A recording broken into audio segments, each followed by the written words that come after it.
Hello and welcome back to my YouTube channel. Today I will be talking about the late game between Inter Milan and Arsenal.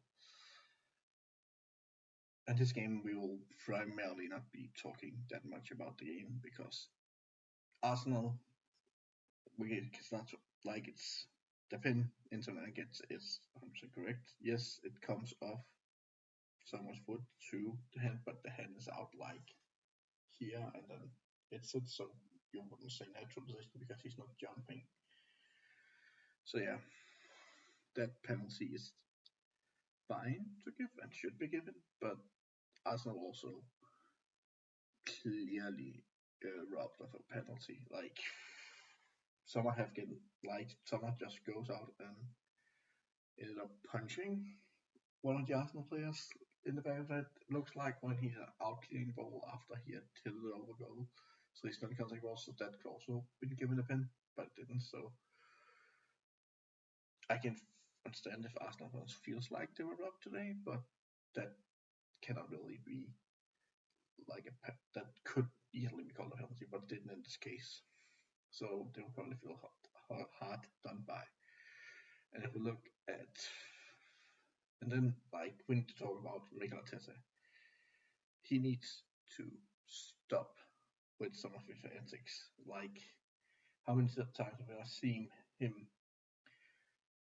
stand on the like every coach and but like he needs to remember he's a coach. Like you cannot, as a coach, get a yellow card possibly with interfering with the ball on the pitch with your hand. He could eat it. It was a close situation, and that is just a situation where a top coach, a professional coach, should not be in a situation where he shouldn't touch it with his hands before it's out of the field.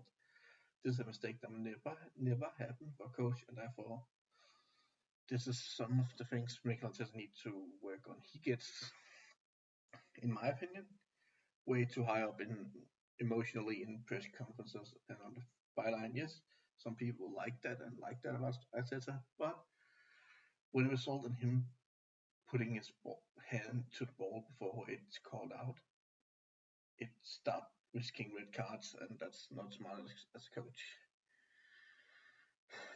Because he sometimes gets caught like Zaki did late in the game for complaining. So you need, like as a coach, you cannot touch the ball on the field. That's the rules.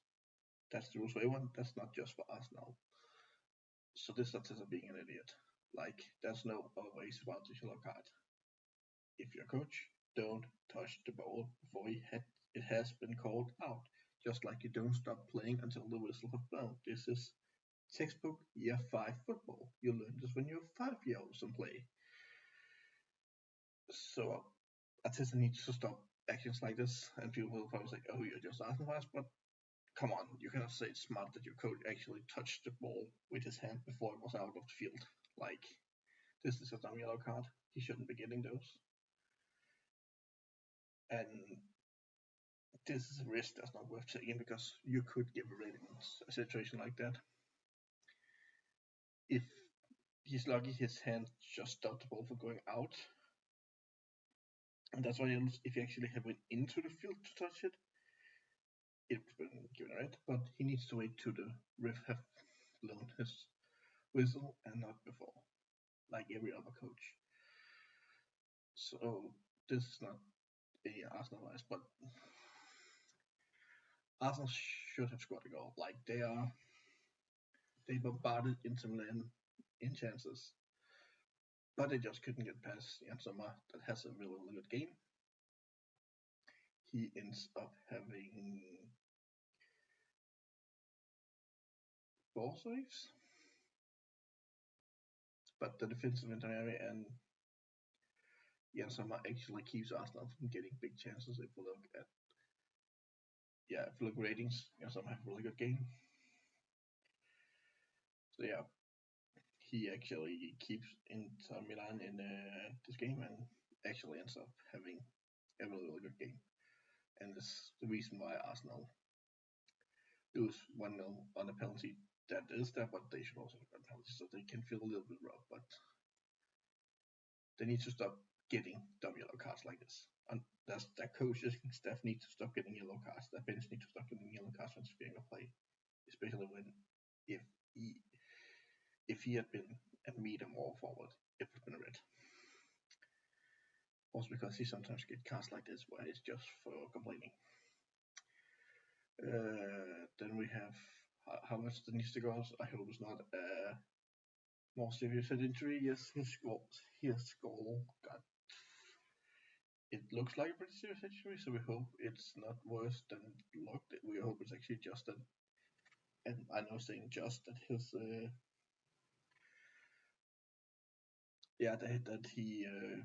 that some part of his skull cracked up, either like a cracked eyebrow or like a little in the head. But this was a good defensive, so we hope Harvest is not more injured and is not out for a long time. But yeah, there's not much to talk about the stats. Arsenal had a lot of chances. Inter Milan kept them from scoring. Inter Milan didn't actually have chances beside the penalty, because as you know, a penalty give 0.79 in expected goals. So they only have 16 inches around it, where Arsenal has 21 total shots and only 6 was off goal. You see here inside, outside. But yeah, Arsenal were dominating game. They just like Aston Villa in the game earlier, don't actually score the goal they need. But unlike Villa, they actually get the chances. But it doesn't matter because why? It doesn't matter if you have 2 unexpected goals if you can't score. What's rare is they have a lot of corners, and they are they have some interesting corners, but it seems that Inter Milan's staff prepared and focused on Arsenal corners because they don't actually score them. Where we've seen multiple times this season in the Premier League that they have scored off corners and scored important goal of corners. So yeah, that's this for this game. Inter Milan takes an important 1-0 victory, and Arsenal lose, but could have deserved more from the game. But when you can't score, you don't deserve more. You could argue they should have gotten a penalty. I would personally have given the penalty, but it didn't was given, so let's not like you probably hear them complain about the ref defense, but let the fans do that. And I'm more worried about yellow cards like this where a coach stepped too far into interacting with the field. I'm okay with yellow cards like Inzaghi's, where it's for complaining, it's also annoying, but when you interfere with play, it's worse. So this needs to stop. Like Arteta needs to get a bit less passionate, because this could easily have completely destroyed Arsenal's Champions League good forward if Arteta wasn't allowed to be around the team for the next game. And if we look at the table and look how the games today have affected how the games are affected the table, we have Liverpool alone at 12 points. Then we have all these 4 teams at 10 points. Where Sporting, they got the surprise victory over City, a large part victory over City, and Monaco beat Bologna 1-0. West, surprise of this Champions League group, has a good results, but they have also had the ECR opponents. They have played strong grass. They have played Salzburg, 2 of the lower seeded teams, and they have played one well. So right now they have the first game were easy for them, but only really Bayer Leverkusen challenged them. But even that wasn't a game where they didn't deserve, could have gotten away with more. Barcelona, after their surprising loss to Monaco, has just completely destroyed the competition. Dortmund gets back after the meltdown against Liverpool last week, as the Villa lose the first game. Atalanta beat Stuttgart after a 0-0 Celtic and a 0-0 Arsenal. So they are still undefeated. We have 6 undefeated teams right now in this Champions League group stage. But the teams that should start worry is teams like PSG, Wolfsburg, Stuttgart, Bologna. These 3 Gona, they will start having a hard time because there's a max of 12 points left. in this Champions League stage, and not everyone can get the points. As an example, Jona needs to win the next game against Jonas, or else they are probably not going to go up. And Bologna probably already out of the champ. I will also say that Leipzig is also out because they have played the hard opponents, like top seeds and Celtic. When I say top seed, I mean top as pool 1 and pool 2, and bottom will I say pool 3, but they have the next. They will probably, in the current form in the Champions League, they will probably be 0-5 because Inter Milan is not a team that concedes a lot in the league or in the Champions League, should I say? Because if you look at their victories, they have conceded 0 goals. So their defense in the Champions League is holding really well, and that means that Leipzig that has have a problem with keeping goals from going out will actually have a lot of problems. But the surprising was City's loss to Sporting,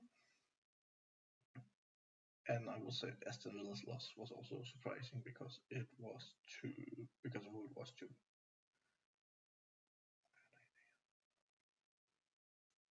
Yeah, it's surprising that they lost to Club Brugge. But yeah, Atletico gets 3 important points, and we start to see at least the bottom. I would say these bottom 4s will probably not go out. Leipzig needs to win the next game if they should realistically have a chance of going out. Bologna is there too.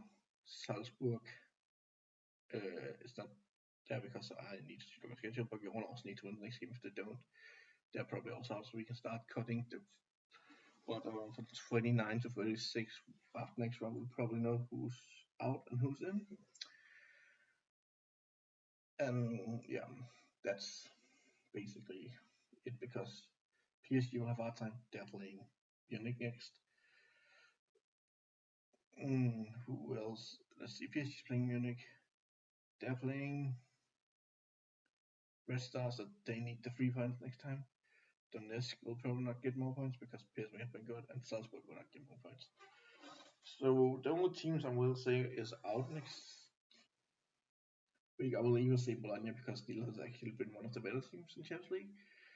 Yes, they lost in the first week to Sporting, but at League C, Sporting is a surprise contender in this league stage, and that's something to look forward to when the manager gets to the Premier League, when he gets to United, because he looks like a really good manager and actually has some good game management and could show some prizes.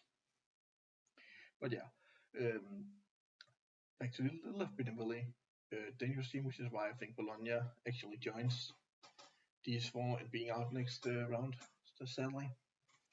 And Leipzig is probably also there because then they will be able to get 9 points. At most people expect you need 10 points. Upside rate you need 10 points to stay up. I think that's too high.